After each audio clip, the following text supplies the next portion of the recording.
Hey there. In this tutorial, I'm going to show you how to attach a photo or video to a thread on Android using the Threads app. It's a great way to share your memories and experiences with your friends and family. So without further ado, let's get started. Step 1. Download and install Threads app. Firstly, make sure that you have downloaded and installed the Threads application on your Android smartphone. If you haven't already done so, head over to the Google Play Store and search for Threads from Instagram. Once you find the app, download and install it on your device.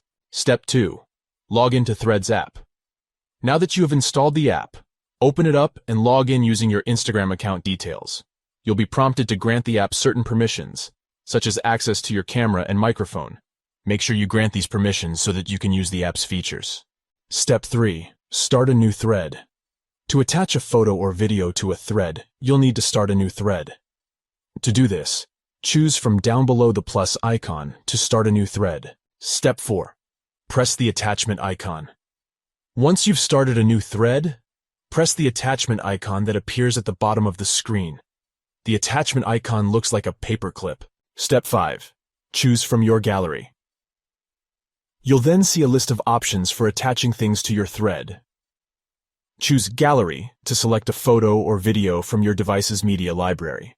You can also choose to take a photo or video directly from the app. Step 6. Select your photo or video. Browse through your gallery and select the photo or video you want to attach to your thread. Once you've selected it, tap Done. Step 7. Share your thread. You can now add any text or captions you'd like to your thread, and then share it with your friends and family. They'll be able to see the photo or video you've attached, along with any other content you've included in the thread. And that's it. Attaching a photo or video to a thread is quick and easy with the Threads app. So give it a try and let us know how it works for you in the comments below. Don't forget to like and subscribe to our channel for more helpful tutorials like this one. Thanks for watching.